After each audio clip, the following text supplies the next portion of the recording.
Since last Tuesday, I'm here to start the preparation of this European meeting in Ljubljana, and it's a special week as we start the week of the Christian unity, and so it's beautiful that it's already we are all the churches together, to start this preparation.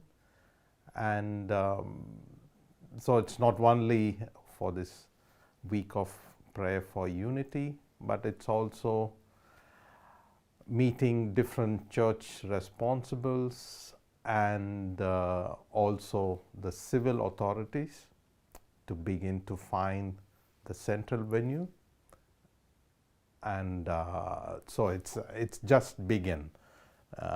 So it will take a few more weeks or months to see exactly where we are going to have the meeting.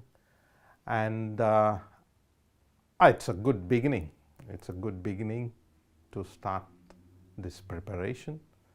And also it's a challenging in the present situation where we are living, not only in Slovenia, but also around the world, and especially in Europe.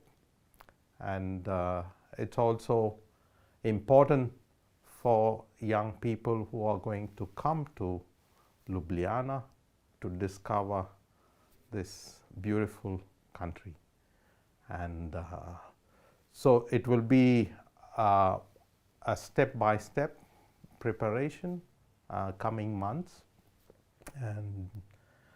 and where we are, and then in after spring it will be a little bit of deeper contact with local churches, and also from September onwards it will be a long preparation to welcome all who would like to come for this European meeting.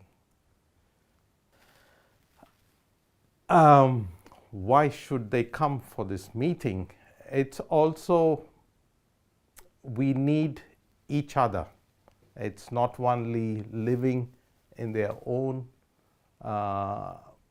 country, but it's also discovering and sharing with young people from other country. But it's also an experience to discover the local church and local reality of Slovenia, and that's one of the important aspects of it's like a bridge, and in Ljubljana it's you have plenty of bridges, and it's also a beautiful sign that people walk across the bridge to come and discover the culture and tradition and the church, and also to be with the young people of Slovenia.